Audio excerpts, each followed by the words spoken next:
La majorité des secrets se trouvent sous nos yeux dans le sens simple des versets. Chaque verset de la Torah, c'est un pur diamant. Il vaut mieux faire peu, mais avec application, que beaucoup sans application ni concentration.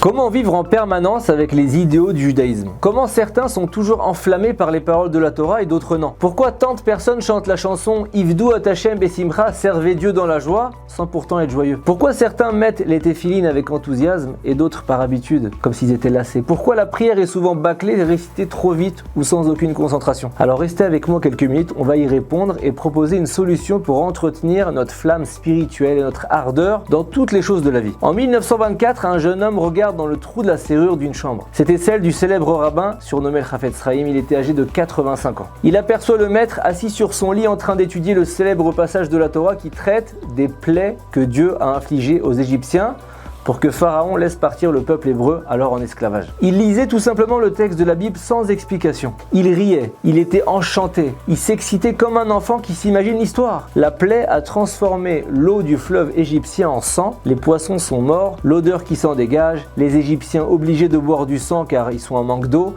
et le Chafetz Chaim est tout excité de lire ça. Pourquoi lui il est excité et pas nous? Parce qu'il sait que Dieu lui parle directement à lui à travers la Torah. Donc il cherche à savoir quel est son message. Dieu n'a pas envoyé les plaies d'Égypte pour punir les Égyptiens et sauver les Hébreux. Il aurait pu les sauver de 1000 façons différentes. Lisez le verset avec moi. Dieu lui-même donne la raison des plaies. Teda ki en kamoni bechol haaretz. Afin que tu saches, toi qui lis la Torah en ce moment, que personne ne m'égale sur cette terre. C'est pour ça que j'ai envoyé les 10 plaies. Vous allez me dire, mais il y a plein de gens qui savent, mais ils sont pas enflammés. La véritable connaissance dans la Torah, ça s'appelle da'at. Le da'at, c'est la clé du Chafetz Chaim. On parle pas de connaissances froides, superficielles, de quelqu'un qui apprend un enseignement et qui le recrache 5 minutes plus tard sans avoir eu le temps de le comprendre. Le da'at, c'est avoir des connaissances que vous vivez à travers tous vos sens, avec vos nerfs, avec vos tripes, vous y pensez tout le temps. Il suffit pas de dire, bien sûr que je crois en Dieu, Dieu est grand, Odul Hashem Kitov, Hashem wa Elohim, mais le vivre, nous explique le Rav Avigdor Miller. On doit réussir à transférer tous les idéaux de la Torah, les qualités de nos patriarches qui sont contenus dans la Torah, dans notre esprit. Comment y arriver? Très simple, et c'est garanti. Ne cherchez pas compliqué quand on peut faire simple, la réflexion. C'est la réflexion simple avec votre tête sur des versets de la Torah, ne serait-ce que 5 minutes par jour, c'est ça qui allume notre flamme et qui l'entretient. Les gens cherchent toujours à connaître les soi-disant secrets de la Torah, alors que la majorité des secrets se trouvent sous nos yeux, dans le sens simple des versets. Chaque verset de la Torah, c'est un pur diamant. Si je ne l'ai pas remarqué, c'est qu'a priori, je n'ai pas branché mon cerveau. Tous les thèmes qui touchent notre vie sont abordés dans la Torah.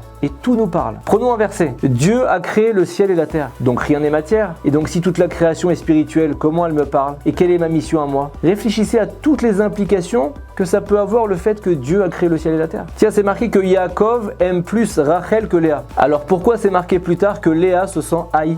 Un patriarche d'une telle hauteur peut haïr sa propre femme? Et quelle implication ça aura par la suite?